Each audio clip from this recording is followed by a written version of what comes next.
আজকে রান্না করব ডিম দিয়ে বেগুন আলু। আপনারা আগে রান্না এভাবে করছেন কিনা জানি না, তবে এভাবে রান্না করলেও খুব ভালো লাগে।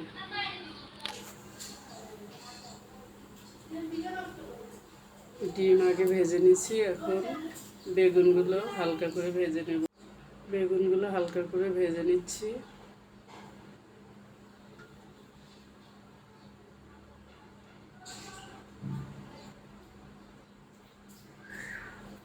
বেগুন ভাজা শেষ, এখন পেঁয়াজ মশলা, জিরা বাটা, আদা বাটা, রসুন বাটা দিয়ে একটু কষিয়ে নেব।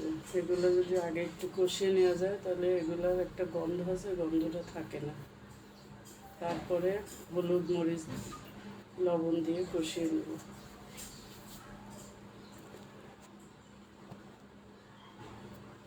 হলুদ মরিচ লবণ দিয়েছি, এখন সুন্দর করে মশলাটা কষিয়ে নেব।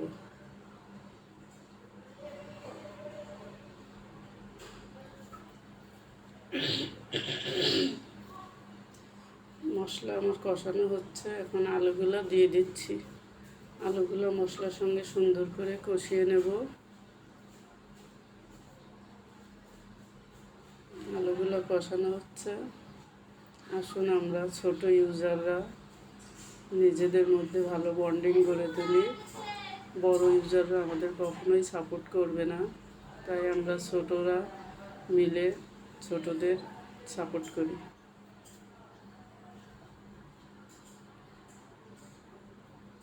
আলু কষানো হচ্ছে।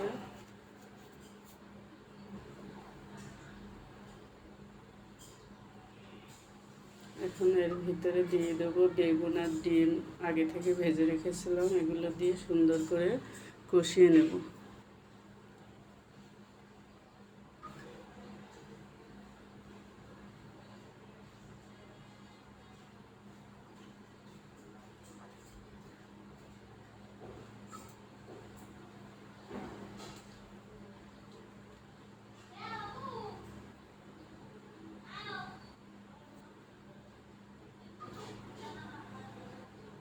এখন কিছু সময়ের জন্য ঢেকে দিয়েছিলাম, আবার ঢাকনাটা তুলে এখন আবার একটু নেড়ে চেড়ে দেবো, যেন নিচে পোড়া লেগে না যায়।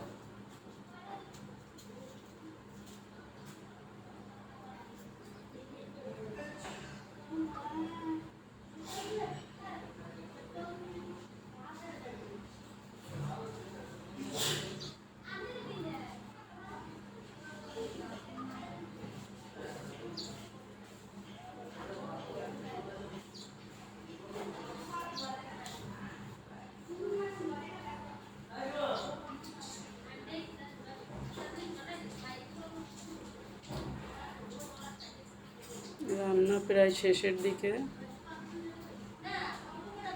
ঝোলগুলো আরও একটু টানিয়ে নেব।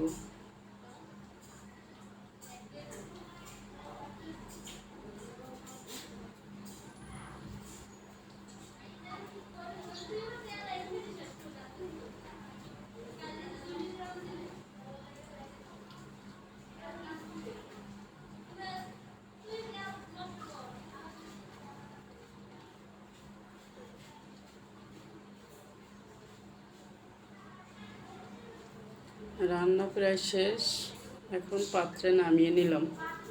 দেখুন কালারটা কি সুন্দর এসছে। আসুন আমরা একে অন্যকে সাহায্য করি, আমাদের পেজটা